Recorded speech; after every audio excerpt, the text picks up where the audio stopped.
Hey, everybody, we are live. It is Monday. Hopefully, everyone's having a great week. Good to have you here. We can do some 201, some 320, some 474. We've got a lot of classes and a lot of assignments. So, what assignments are people looking into? Can you do BAS 320? Assignment 6, question 3. It's the one with Bodyfat data. Yeah, of course. Let's do that one. I think I mostly know that one. It's predicting triceps and all that stuff. Hey, Ryan and Isabel are just totally nice job right there. Here, we'll hop over to the main screen. I think I know that one off the top of my head. I've done it a few times, so let's hop over here. Let's do this. Okay, so we need to bring up this data right here. So let's go ahead. Let's make this a little bit bigger. Oh, that's way bigger right there. Can we go over Q2 for a question? Yeah, of course. Which part of Q2 are you wondering about? Let's see here. I think the triceps and body fat one is just using, we're predicting someone's body fat. What is the data set for it? Let's go here. Let's go to library reg class, and we'll do BAS 320 predicting body fat from triceps. And then we go here and we need to load the data. Is it body fat? Is body fat 2? It's body fat, isn't it? Let's see here. It doesn't look to be body fat. What is the name of the data set? I could look it up. It's body fat. Then triceps should be on here, right? There's no triceps on here. Just body fat. Wait. Because we're predicting from triceps, right? Is it EX3 body fat? How did I lose it? EX3, yeah, that's what I thought. EX3 body fat. There we go. Okay. Now let's go do this. So EX3 body fat, we got triceps. There we go. So here's the measurements of somebody's triceps. Let's make a summary of it right here. You know what might even help? Let's make a histogram of it. So these are the triceps measurements. So if you look right here, we have tricep measurements going all the way from about 15 to 30 something behind my head, 35 behind my head right there. We can go to the fat. And so there's fat. There's the histogram of fat going from percentages of about 10% to close to 30. I hate how the number line does that sometimes. But those are the percentages. Let's look at the summary right here.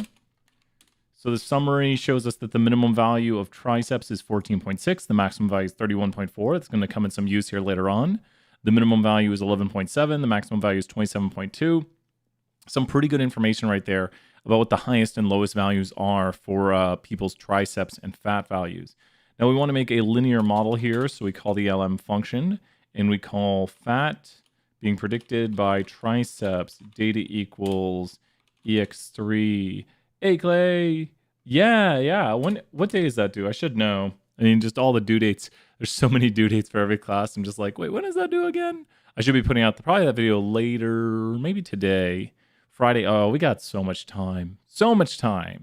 Oh yeah, there'll be a video for that on how to do it. So we haven't had a visualization in a while. We've only got 2 more for this, 10 visualizations. Can you believe it? We have a month and a half of school left. Month and a half of school. When it's Christmas break, I'm just gonna sleep. I'm gonna sleep all Christmas break. I'm gonna fall asleep, wake up, and then they'll be like, Ryan, you slept all Christmas break. I'll be like, what do you mean? They'll be like, literally. So anyways, let's go ahead and take a look at this model right here. Okay, so the summary function takes a look at the model for us. We should know instantaneously that this is the estimate of the intercept, this is the estimate of the slope, and you'd better believe this output's going to be on the test. I have lots of questions going over this output and knowing what this output is. The standard error right here is your uncertainty in your estimate of the intercept. The standard error of the triceps is your uncertainty in the estimate of the triceps. Oh no, 666. So we see here that these two divided are the standardized. I debated putting a question that asks you, like, what is the standardized metric of the triceps? But it's the t-score, and it's weird calling it's a standardized metric of the estimate divided by the standard error. So understanding how to calculate is important. The p-value here, the bigger the t. So here's the t. The bigger the t, the smaller the p-value. So now that we have our equation, we could go in and do solving, but we don't have to. What you can actually do is you can make a data frame here. I hate calling it toPredict. The notes have toPredict. I just like calling it DF for data frame. So when I write DF, that just stands for data frame. And we don't want data class. We want data.frame. There we go. And we want to put in here triceps. Now, the issue is you can't just put in a bunch of values like this. You actually have to concatenate the values because it's going to put all of those. Oh, what's it mad about? Oh, that's what it's mad about. So you have to put in all the values concatenated next to each other. This makes a data frame right here of the tricep values that you input. So you're joining values together in a vector, and then you're saying these vectors go into a data frame named df. So the data frame's named df, and then there's a vector inside of it called triceps. And we can see this right here. Here's my df data frame and the vector called triceps. Now, I'm not quite doing your problem, but imagine if we wanted to predict for individuals with 8, 20, and let's say 50. So we can easily make predictions right here with the predict function. Now, what does the predict function do? It makes predictions using the model. So it's literally going to go in here. It's going to do all this work for us. That if we went here and we took our equation, there's b0 plus b1, and then let's go here to x, and let's say y, stave into. So what we could do with this is we could say x equals to 8, and we could say, oh, I'm an idiot. And now we have y. Y equals to 5.36. Does everyone understand that this is actually someone's, we can call this tricep right here. Let's call it TC for tricep. And then we'll call this BF for body fat. But this is solving the equation. An important thing you should know right now is how to write the equation. As I've just written the equation with B0, this is B0, plus a B1, and then this is X. If you notice, yep, and then you can use the predict. It's weird because the logical order of it, and what you'll see right here is, as Ryan's pointing out, is I'm doing this the hard way. Like, this is the hard way of doing it. Something we should know how to do. We should understand how to do it, but you don't have to do this equation this way, because why not use predict M, and you have to say new data equals. I hate that that does an autocomplete, and data frame. If you remember what's stored in BF right here, BF actually has stored in it the value of 5.36. Because, yeah, sure, Charlie, you got it. We're going to do a 474 after this. And then, Charlie, you got it. That's Charlie, third on the list. You got it, man. Thank you so much for everyone being here. This is how to use the predict function here with new data. So you need to make sure you have new data. And what you give for the new data is the values of the x's. You only put into the new data the value of the x's or x. You don't put any y's into the new data. Because we're not going to use, think about what this equation uses. This equation right here only uses what to predict body fat. This equation only uses what to predict body fat. What does this equation use to predict body fat? And then we'll need to give it that so it can make predictions. When we say, here's the new data to make predictions on. This only uses what for 100 points? What does it use? Triceps, sorry, and you're exactly right. So when you're using the predict function, you give it the x's that'll input into the model. So this data frame right here is just values of triceps, and then it'll input the tricep values into this model and solve it. Now, one thing we should know is we have two types of intervals. And I'm not using the actual values from the assignment. I'm using very similar values. But we have a value here. Interval equals prediction. So what did I get wrong? Interval equals, oh my gosh. Commas and periods. Hard to see the difference between the two of them. So interval equals prediction. This is for an individual. So the prediction intervals, which are for individuals, very important stuff. If we go here to the visualize model, you can see the prediction interval for the individuals over here, and the confidence interval is going to be the tighter one. The confidence interval is for the mean, which is for all values, the mean for all values. So we have the prediction interval for the individuals, and the confidence interval is more for the mean of the line. So when you make a confidence interval using the predict function, it'll be for the mean of the line, which is kind of telling you kind of a where's the slope going to be kind of sort of way of doing it, where the other one is doing the a prediction interval for all individuals. So this is saying, like, if we have one person, i.e. your friend, we would use this interval right here, the wider one, because there's more uncertainty. But if we're saying what is the mean of the line at this point, we'd be using the confidence interval right there. So kind of some big stuff. Also, you'll notice that the bounds of this model goes from only up to about 35-ish. Was it 34 or something? We found out earlier. But that should tell you something about my last prediction. My last prediction might have been a what? You can say in the chat if you want. But for my last prediction, the last one I made predictions on, where we're predicting 41, which you'll notice It's over here somewhere. It's way off the screen. So it should give you clues about whether or not we should be doing this and why. But big things right there. I'm really liking the way the test looks. There's like, the test is how many questions? I think it's 30. It's upper 30 questions. Upper 30 questions. I might add a little bit more, make it a low 40s questions. I'm finishing it up because I want to add in a few more that we said would be on there. We were like, this will be on there. And I'm like, oh yeah, I got to put that on there. And I want to put the ones that we put in the possible test questions. But if you're predicting outside the bounds of the X's, you're doing something you shouldn't do. At least you should make a note of it. It should be a big important thing like, hey, we've done this. This is something someone should know that we did. Like, uh-oh, what did we do?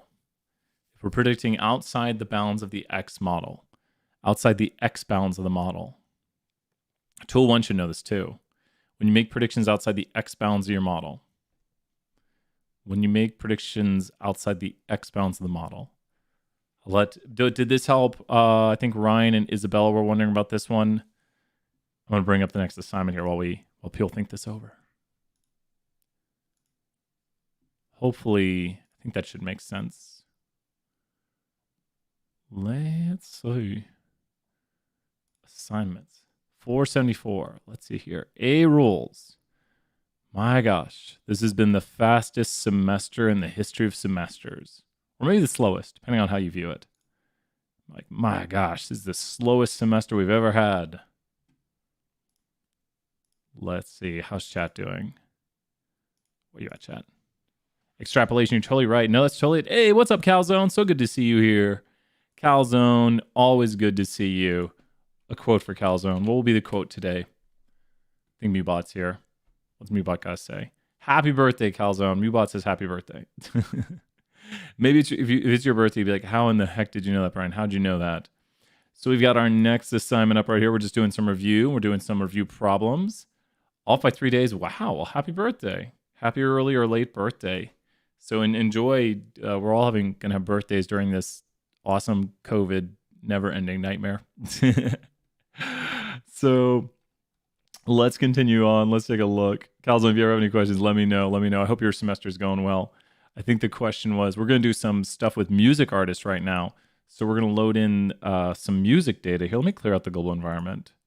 So what's interesting is this is a bunch of playlists. Would you use, oh wait, that was previous. So this is a bunch of playlists, people listening to different artists. And so you can see here the top artists people listen to were Lady Gaga, Britney Spears, the Beatles. If this was 2020 and it was international, you'd see like BTS, Blackpink, or maybe Blackpink, BTS. I don't know who else is up there now. Who else is big? I don't know who's the most popular artist these days. But we're reading in transaction data. So this transaction data right here is basically people's playlists. So you can inspect it, you can take a look at it and see what's going on.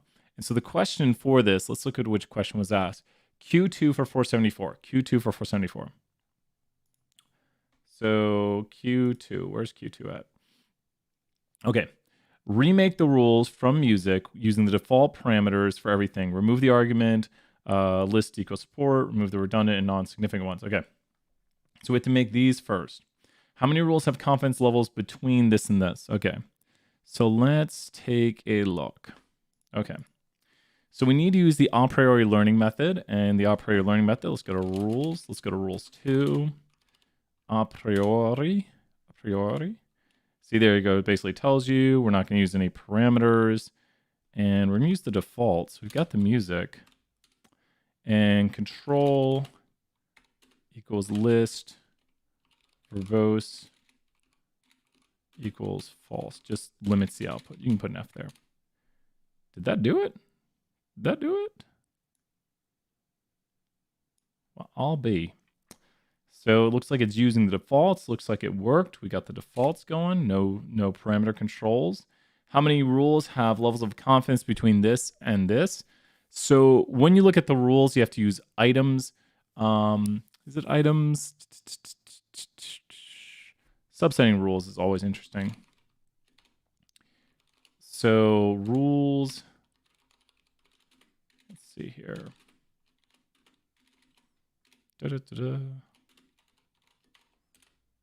Rules not found, of course. Confidence. There we go. And between this and this, inclusive. Okay. And confidence is less than 0 rules. Oh, haha. There we go. There we go. Does this make sense here, Jake, on what to do? You could make your rules look like this a little bit more.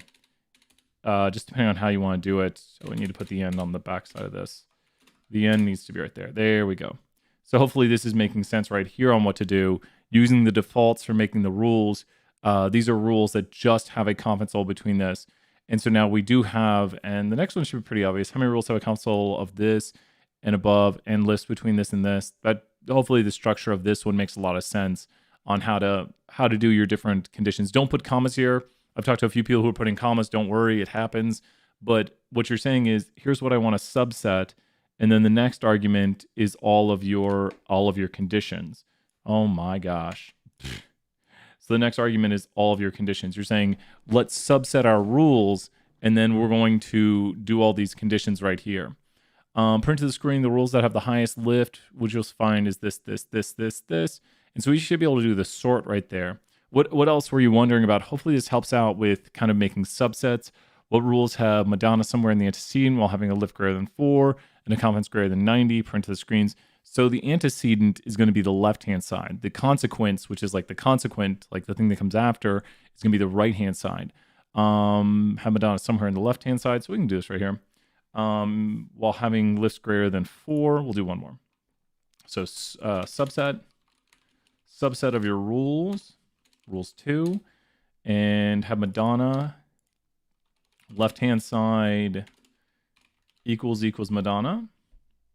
And they have a lift greater than 4. Lift greater than 4. And confidence, we could do this right here. And a confidence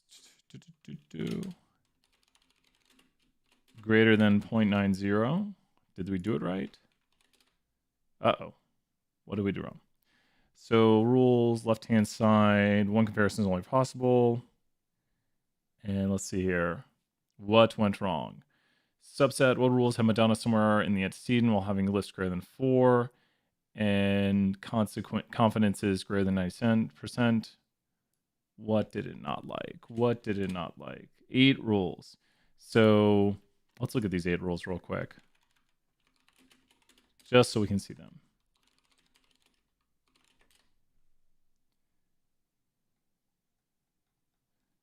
Maybe it got mad because of that. We should have list greater than 4, confidence greater than 90%. Did I do something wrong?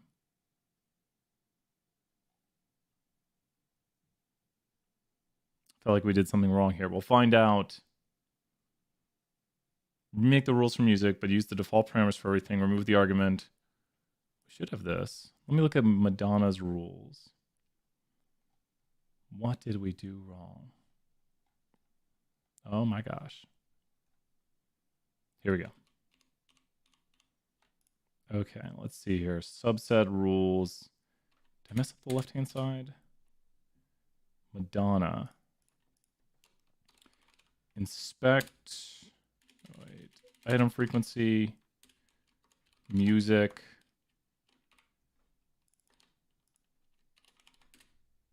Madonna is in a bunch of playlists. Oh, I think I know what it is.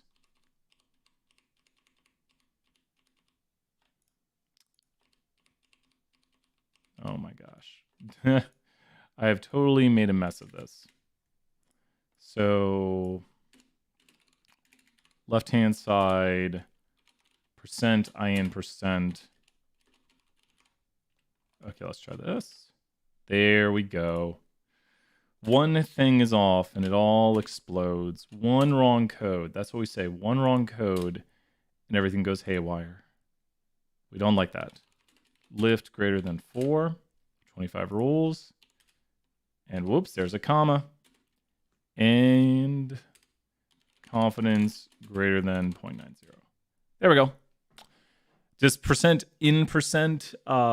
that stands for it's contained in. We don't want that the rule is equal to it. We want to see that Madonna is contained in it.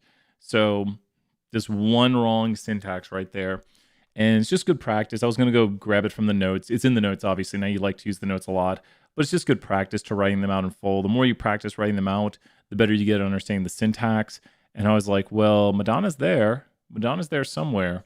So we found the 4 rules right there and just kind of doing each one, making sure each part's working, and then isolating where the code's not working is the key. If you notice, I was isolating that the issue was with subsetting the Madonna stuff right here. So that seems to be the issue.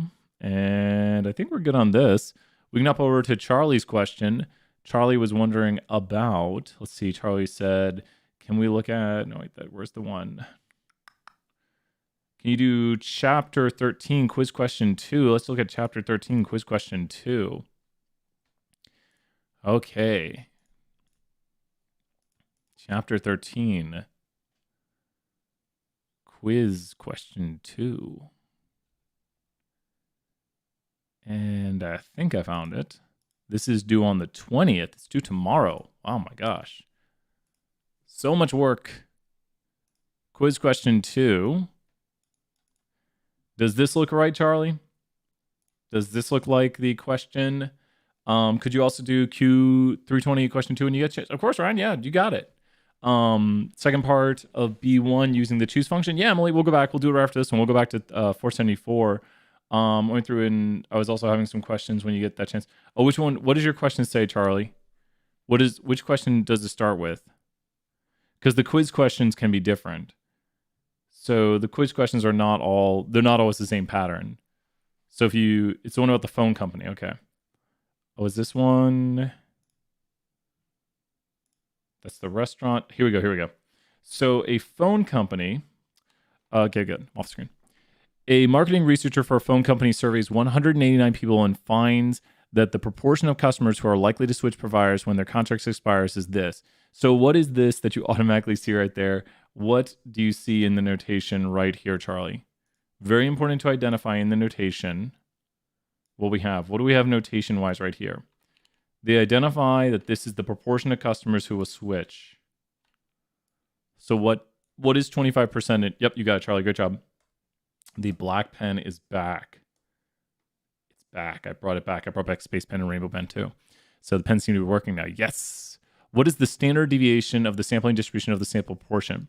So the standard deviation for the sampling distribution of the sample proportion is going to be P times Q over N square root. And you do get that on the test sheet.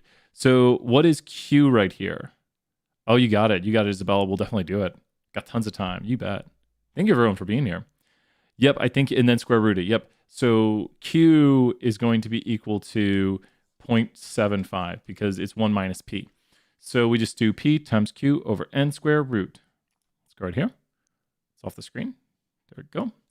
So P times Q over N square root. The second part, you got it. Oh, it's easier than you think. It's easier than you think. I'll show you the trick to it. So 4 decimal places. I think that's right. Good, that's right. And so the trick to this one, there's a huge trick. Okay. So what you want to do right here is you want to get half of this. Your goal right here is to get half of this. Does that make sense, Charlie? You want to reduce the standard deviation of the distribution by 1/2. Does that make perfect sense to you? Like, you just want to make this whole thing equal to 1/2 of it. Does that sound logical? Like, we just times it by 1/2, right? But how could we put, what would you have to do to put this inside of there? Because you can't just combine those. So what would you need to do to put those inside of those? I'm going to write something very similar down here. How about I write P times Q over N square root, and I times it by the square root of 1/4. What is the square root of 1/4 if you were to solve this? What does this solve to? What does this solve to right here? Like, what is that in a, like, what is that if you solve square root of 1/4? Square root of 1/4 is what?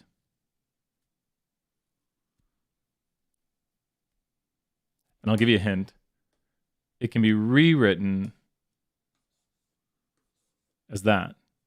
It's 0.5, exactly. Exactly. So it's the same thing as we've written up above. We just written with the square root.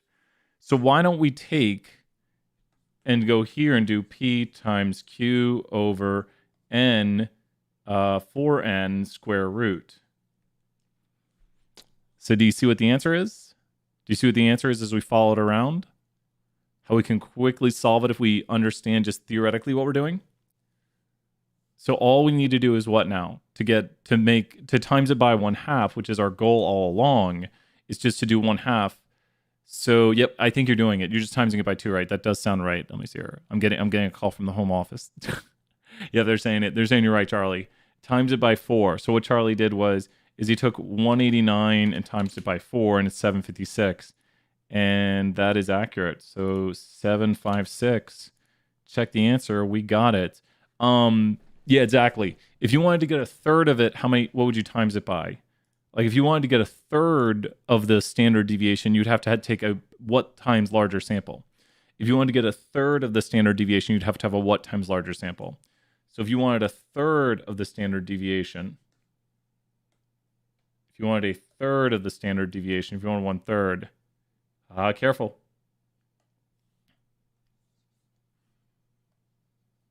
It'd be 9. Does that make sense? Because then square root of 1/9 is 1/3. Does that make sense? It's a theory question. It's much easier solved with theory than like backworking it. But does that make sense here that 1/3 is square root of 1/9?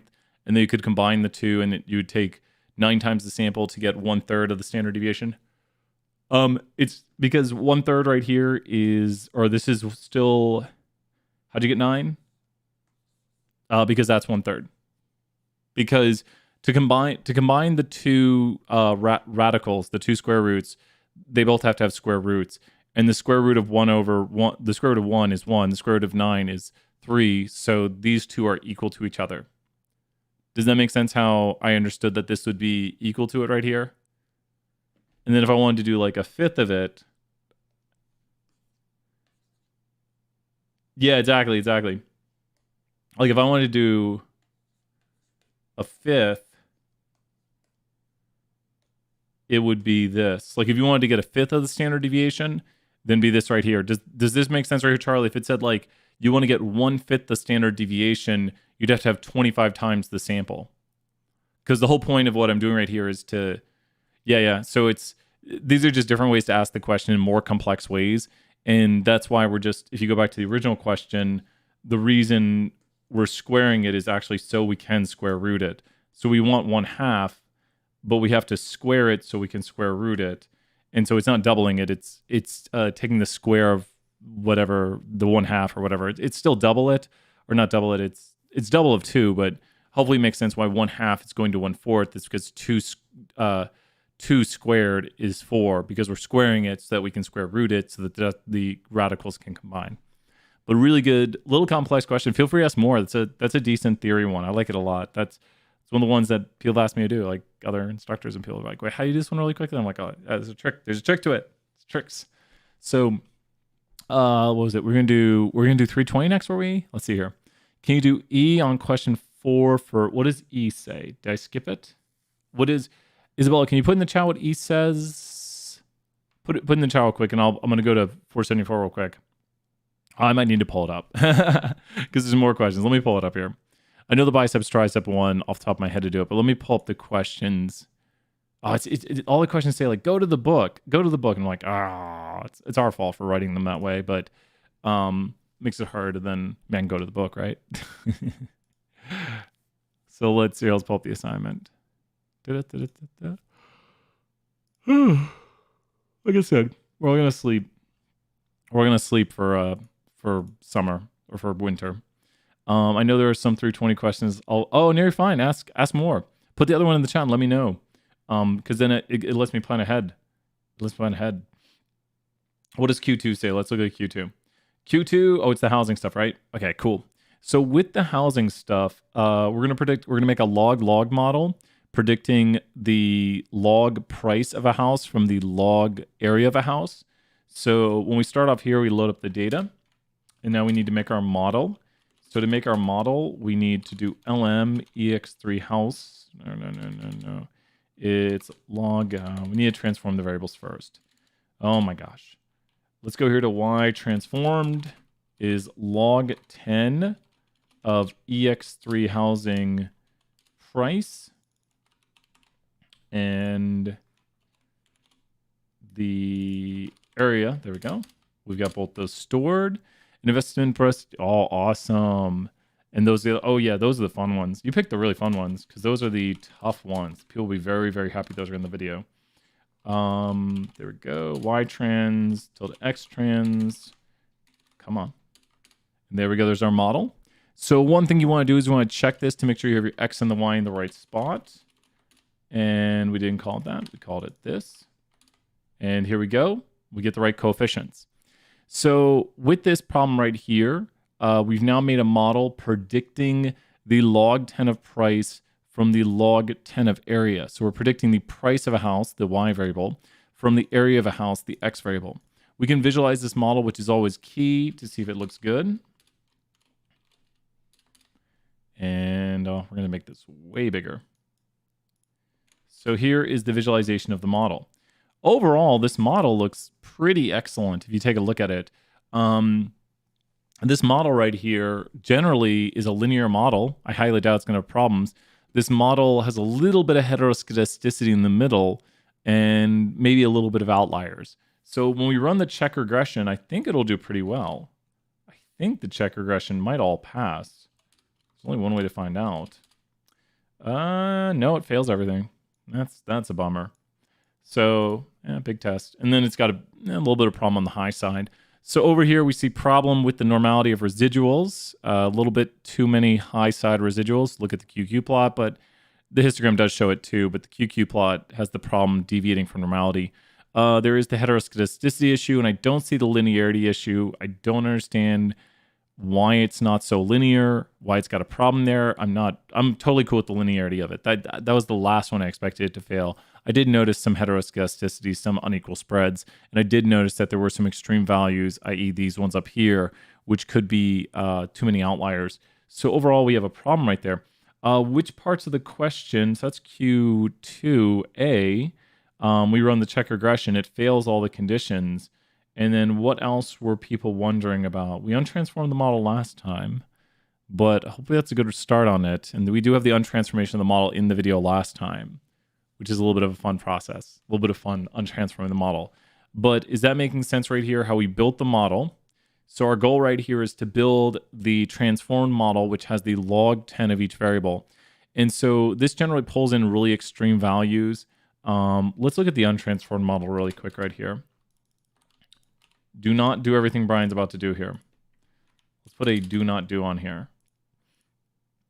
Let's put the do not do chunk. Do not do. Do not do.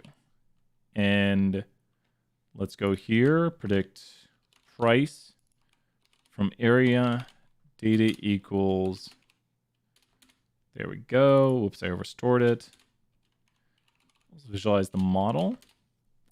Yeah, the model looks worse. You can see more of a heteroscedastic, more extreme. We didn't fix it up much, but we fixed it up some. And I don't know if the log model was one of the fine transformations. But log models can help you achieve more normality. Yet was one of the options. There's the log option. So if you're wondering if the log is an option in your output, you will see it. So you'll literally see log. That helps answer another question on here. So that's, if someone said, is the log model one of your options? I'd say yes, it's right there. And so we see that our best model has a R squared of 73.6%. We're trying to increase the R squared, achieve a more normal model. And the R squared before any transformation was 67.2. So, the transformations help. They help some. And let's see here. What other questions were there? Did we miss a 474 one? 2A and 2B, and then we'll go back and do a 320 again. 2A and 2B. What's 2A and 2B say? We already did that one, right? Oh, the choose function. That's the only one, the choose function. So with the choose function right here, it says use it. Where does it say to use it? Okay. If we only consider how many bands have at least 100 listeners, so let's take a look. How many bands have at least 100 listeners? And i.e. that. So that's all we need to figure out is how many bands have at least 100 listeners. So if you want to figure out how many bands have at least 100 listeners, you want to go to item frequency of music. And we want to go here. And I didn't know this, but you could put, is this going to work? Wow. That's awesome. That's thanks to Kendall, I think, in our chat said you could just put absolute in there and it'll find it. It's something like type equals absolute. It might be type. Let me try type. It works. Can I just type anything? Nope, it is type. So just going from memory right there, it is type. That's the second argument. And so now we can actually figure this out. And we could go here to greater than at least 100. And I think we have it. How many have at least 100 listeners? And if you look, we might have some trues in here, like Hillary Duff has at least 100 listeners. And let's go here to the sum of it. And there we go. 109 bands have at least 100 listeners. Now, what I want us to think about, so this won't answer the question all the way, but let's think about this. We want to ask, if you're taking 109 bands, how many combinations are there where you could pick 3 bands? So let's think about this.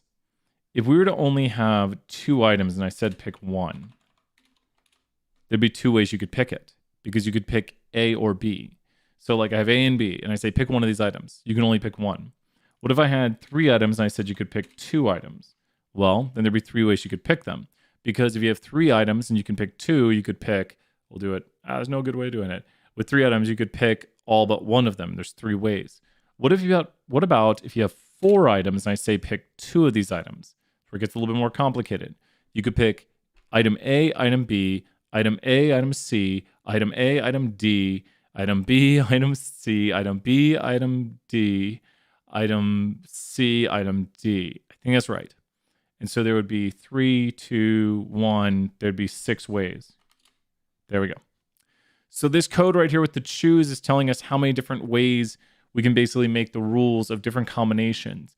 Now, it doesn't permutate all of them, make all the different combinations, but it's basically how many ways can we have rules where we have 3 items in the rules. And so I'll let people figure out. It shouldn't be too hard to figure out what to do from here because it's how many rules you have and how many rules we want to pick, or how many items we're going to pick for a rule. So it's from how many items we have, that's N, that's how many items we have, and then how many we're picking is K.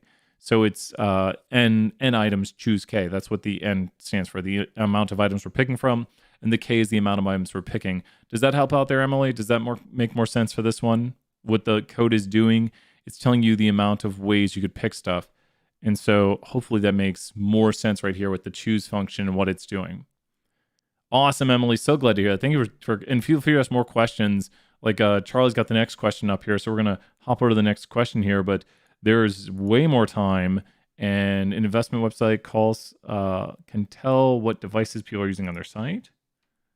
So let's see right here. We found it.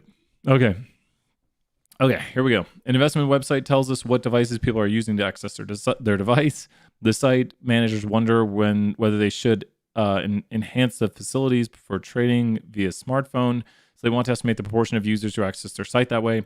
They draw a random sample of 216 investors from their customers. Suppose that the true proportion of smartphone users is 32%, and then complete all the parts. So we need to first identify, Charlie, immediately, do you see anything in notation right here? Immediately, do you see anything notation-wise right here? We're going to make it bigger even. There we go. That's perfect. Do you see anything notation-wise? Do you see anything notation-wise? PNN, you're totally right. Great job, Charlie. Excellent work. We have here the sample size. So let's go and draw on this.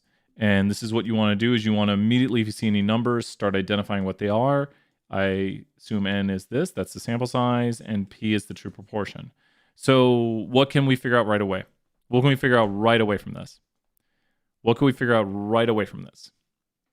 Since we know P, we can immediately figure out Q, And the standard deviation, you're right. Yep, that's where I was going next.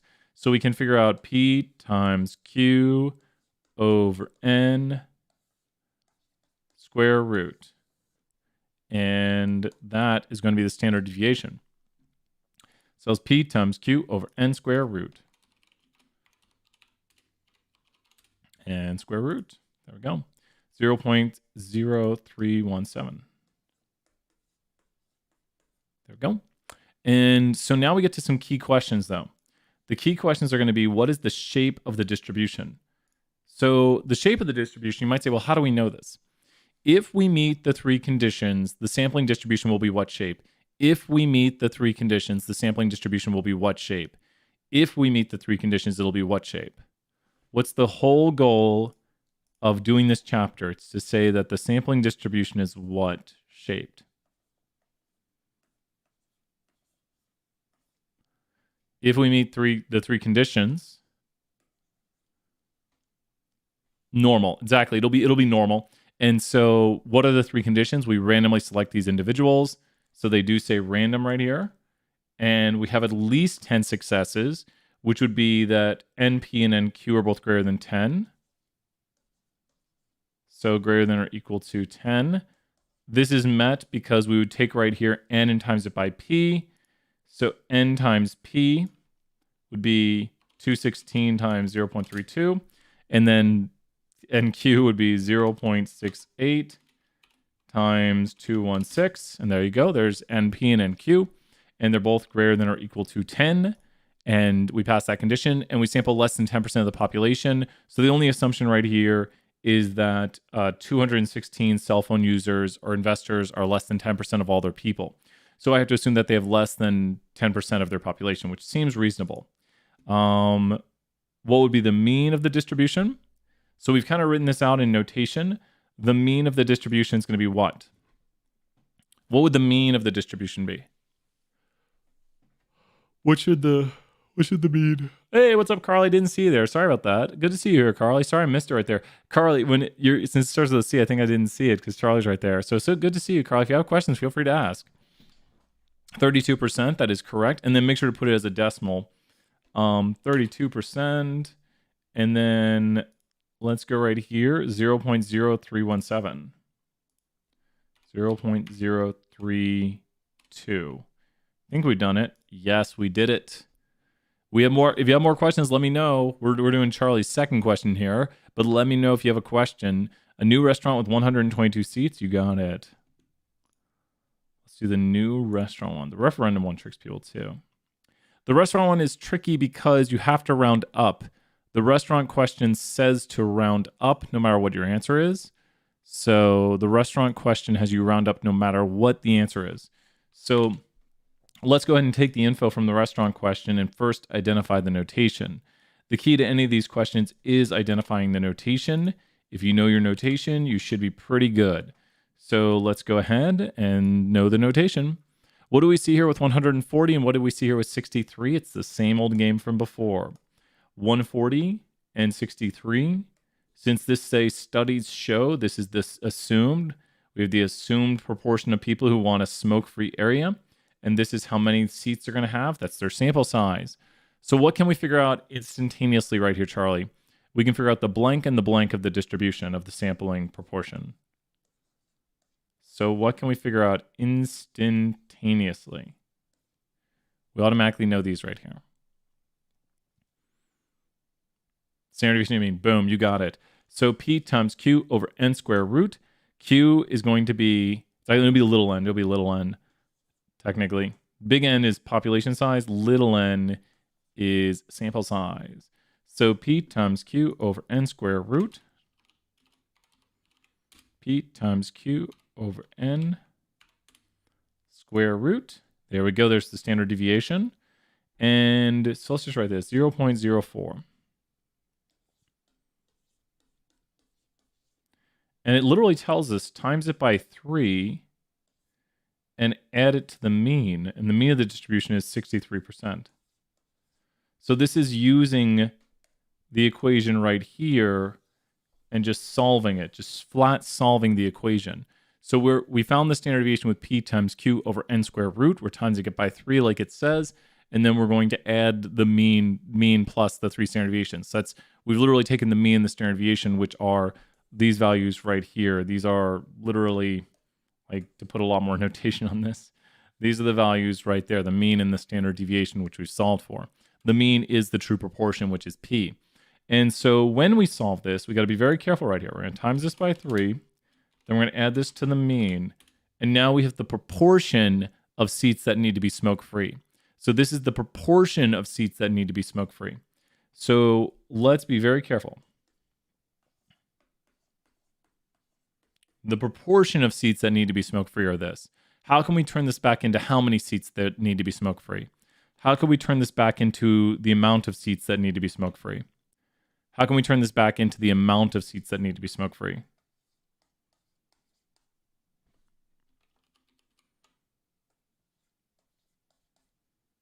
Exactly. And then we'll times it by 140. So we'll times that, yeah, exactly. We'll times that by 140. And then here's where the mistake is made. Like, what we need to do now is we need to round up. It's 106, right? So we put here a big thing. Round up. So no matter what you get, you round up. Please make sure it says in the question to round up.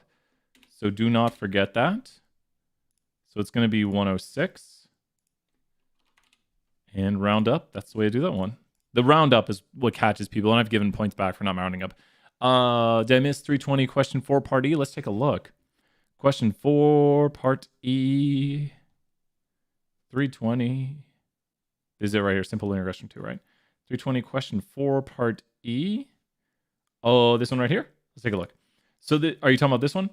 So with this one right here, there's a good trick you can do to it. What do we just need to do this whole equation to undo what happened to Y? What do we need to undo Y with? So when we look at Y, how could we undo everything on Y? How could we undo everything on Y? How do we, because we're just trying to solve for Y, so how could we undo? Take the square root, exactly. So let's go here. Let's take what we've already got written, and then let's take this square root right here. We're just going to grab this portion, go here, and go there. And now wait, we just got to fix it. Does this make sense right here that we're just taking what's written right here, and then we're just going to square root the whole thing so we can kind of see the difference when you have the y squared, and then you're just going to square root the whole thing right here. There we go. And so now it's just the square root of the right side, because if you square root both sides, you will get y on square root. You'll get y by itself, and that's the goal of these. Does that make sense, Isabel? Good question. It's seeing it sometimes like, oh, okay, that's what we do. And then, so we're just trying to get y by itself, and that's how the answers work out. So the answers are going to be when we get y by itself just in units of y. They like to call them online, I swear. So this is when y is all by itself in units of y. Does that make, do you have another question on any of these? Feel free to let me know and we can do another one. We can do any other problems here. We'll probably knock out.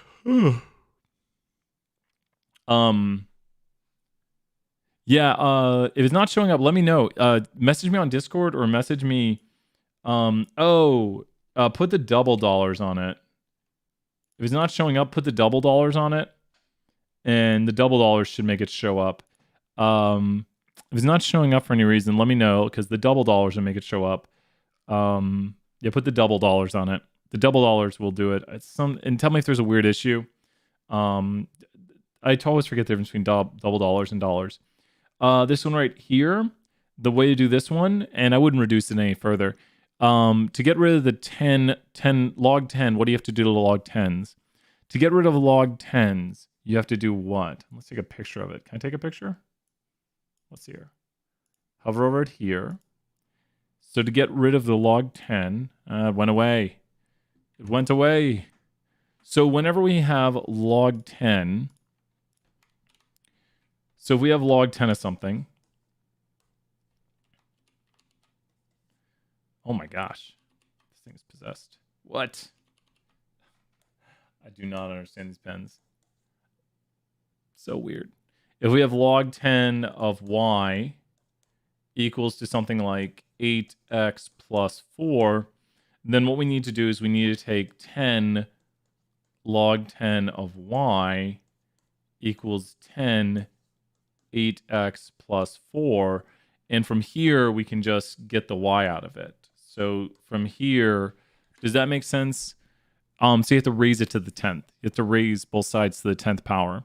And then that'll cancel out the y. Does that make sense there, Ryan? So to get rid of log 10s, you have to raise things to the 10. So you have to do 10 raised to log 10. And I didn't put my log 10 here, but these two things, when they connect, cancel. So that's how you get rid of those. And then just make sure to write it down. So sometimes, yeah, that should help explain. And then which was the other one? So that explains how to get rid of that one. Do we show all the steps? Final results, fine. Final results, fine. So, and please tell me if there's anything weird on the grading, which is this one a log 10 also? Are they both log 10s? Log 10s are used every so often. Tell me if there's anything weird on the grading on this. The grader should be nice if it's a version of it. Problem is when people reduce, you can get a bunch of different versions of it. And so just let me know if anything's weird with the grading. But raising to the 10th removes the log 10. So raising to the 10th removes the log 10 when that connects. So excellent work there. That's how you get rid of those log 10s, those pesky log 10s. I really, really like this problem right here. It seems more complicated than it is, but what is it showing us right here? That these distributions are becoming more and more what? As the sample size increases, these distributions are becoming more and more normal. So we can see right here, as the sample size increases, well, the distributions are becoming more normal. But what happens to the mean and the standard deviation? Well, the mean and the standard deviation are going to follow these rules up here. So when we look at this, the mean will do what? The mean will stay 100% the same, and the standard deviation will get smaller by the square root of n. 2 seconds. Be right back.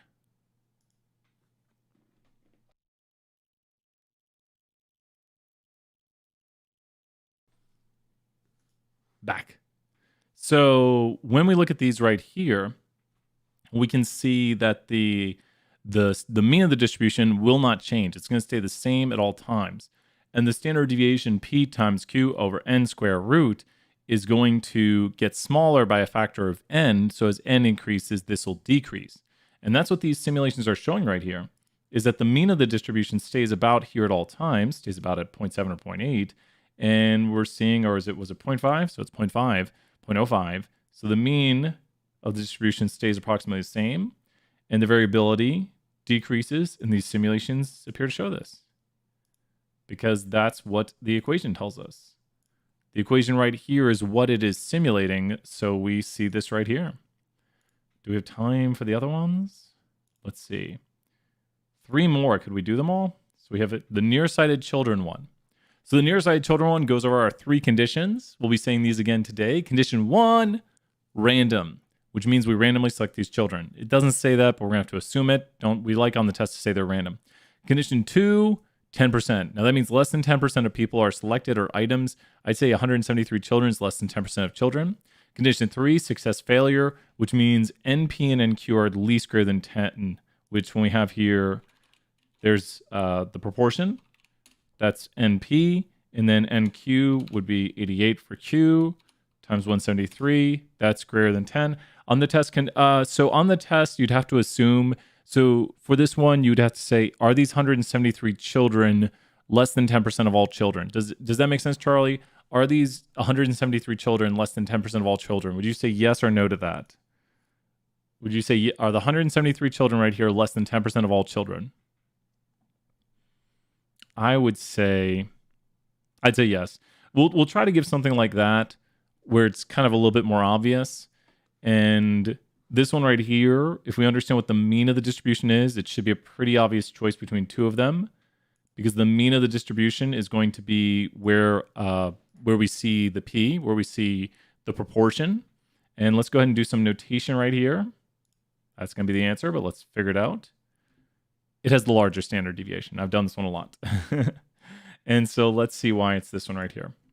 I think this one also confuses people because it's showing you 3 standard deviations. So when we do our notation, we'd get right here that this is the sample size of n, and this is the proportion of p, and p times q over n square root is going to be the standard deviation. So standard deviation of p times q over n square root is about 0.025. And so let's just write it down that way, 0.025. I think they round up anyways, it looks like. And now we're going to add on 3 standard deviations to 12, because 12 is the center of the distribution, because the center of the distribution is going to be, wrong color, the center of the distribution right there is going to be P. And so we go and add 3 standard deviations, 12 plus 0.025 plus 0.0, whoops. So 0.12 plus 0.025. There you go. And that's how that number is obtained right there. So we've got that number. And let's head back. So there we go. And then how many children would we expect to be nearsighted? As much as 19.5%. And from our sample, 19.5% of 173 is going to be the 34 children. If you wonder what it was rounded up. So we did 19.5%. And we got it. Let's see if we have enough time for the next 2. This is the bank one right here. Very similar to the last problem we did. It wants the mean and the standard deviation. Well, if 14% of people are not going to pay their loans on time, what percent of people would we not expect to pay their loans on time? If studies show 14% of people don't pay their loans on time, well, then I'd expect 14% of people to not pay their loans on time. The next one is P times Q over N square root. We've been doing that all today. If you're watching this just as part of this video, we're doing P times Q over N square root because that's the standard deviation. This is a different problem right here. But you know what? We got enough time. Let's write it out. So P times Q over N square root. So we go over here. And we go to a new sheet. And let's write out P times Q over N square root. So the distribution will have a mean of the proportion, which is this. This is P. And this is N. Always identify your notation. And then the distribution, if we meet all the conditions, will be normal with the mean of P. Standard deviation of P times Q over N square root. And so what is P times Q over N square root? Well, P is 0.14 and Q is 0.86. P and Q are complements of each other. P and Q equal up to 1. So you can just do 1 minus P to get Q. So P and Q are complements and add up to 1. So now we go here and we do P times Q over N, there's N, square root. And there's the standard deviation. Let's copy it back over to here and drop it in. Delete decimals, round up.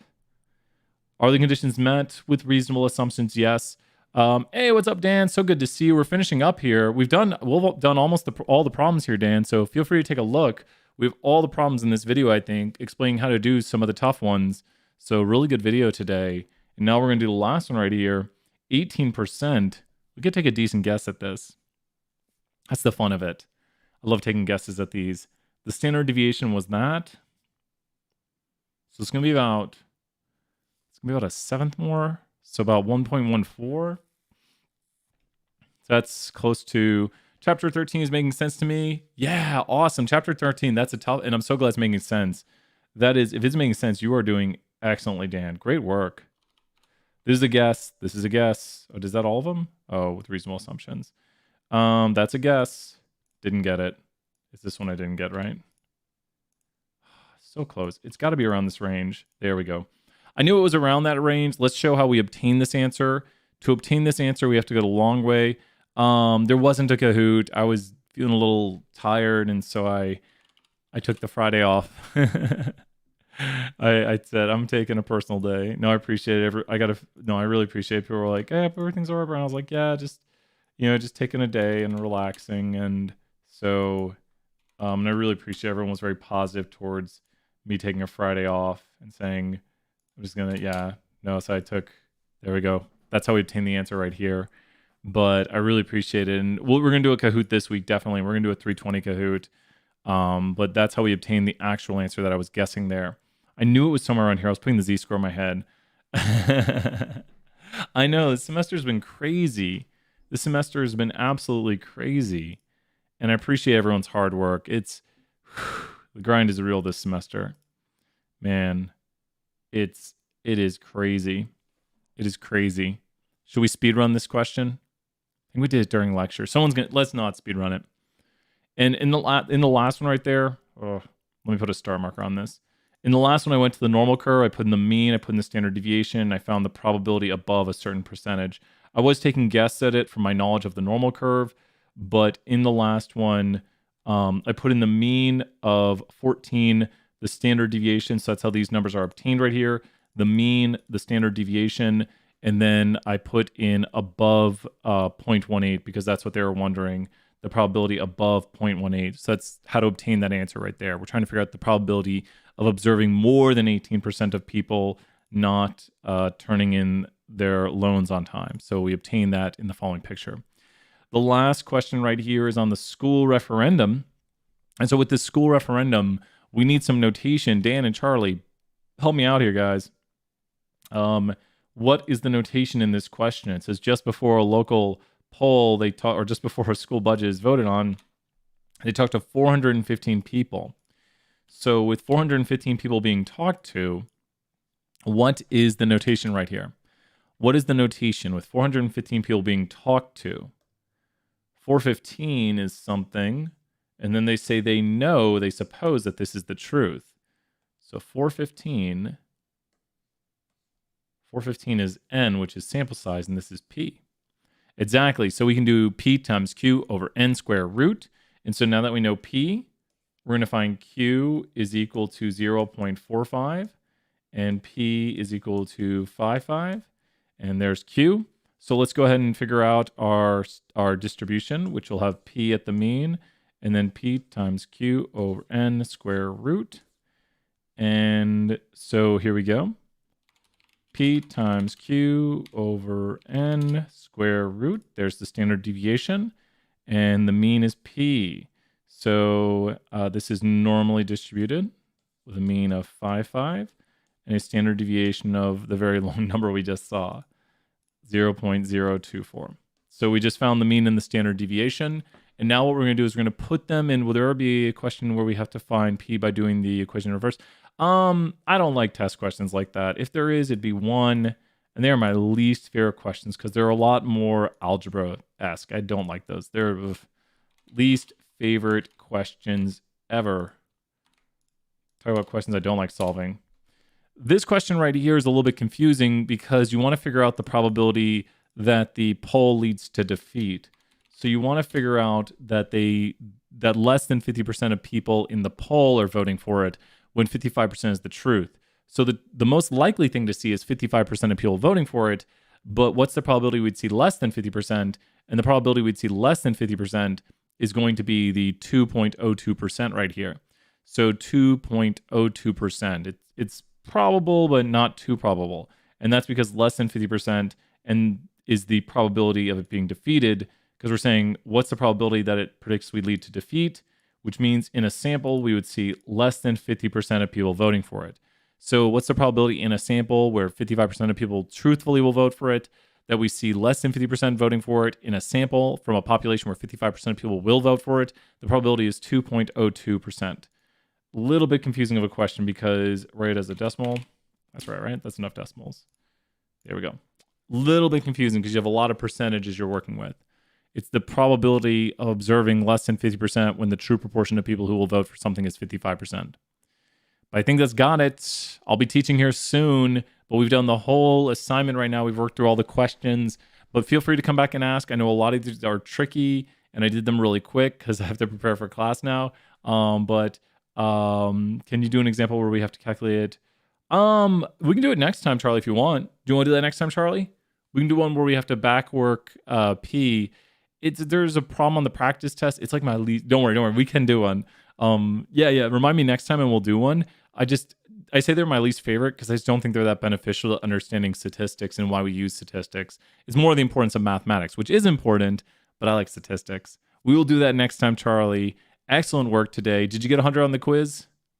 That'll make my day if Charlie got 100 on the quiz. I love hearing people got 100s. We could code it. Oh, we could code. Oh yeah, you can totally code it. No, it's way easy. It's way easy to code it. Coding makes life way easier. Well, great job, Charlie. Excellent work. Good seeing you here, Dan.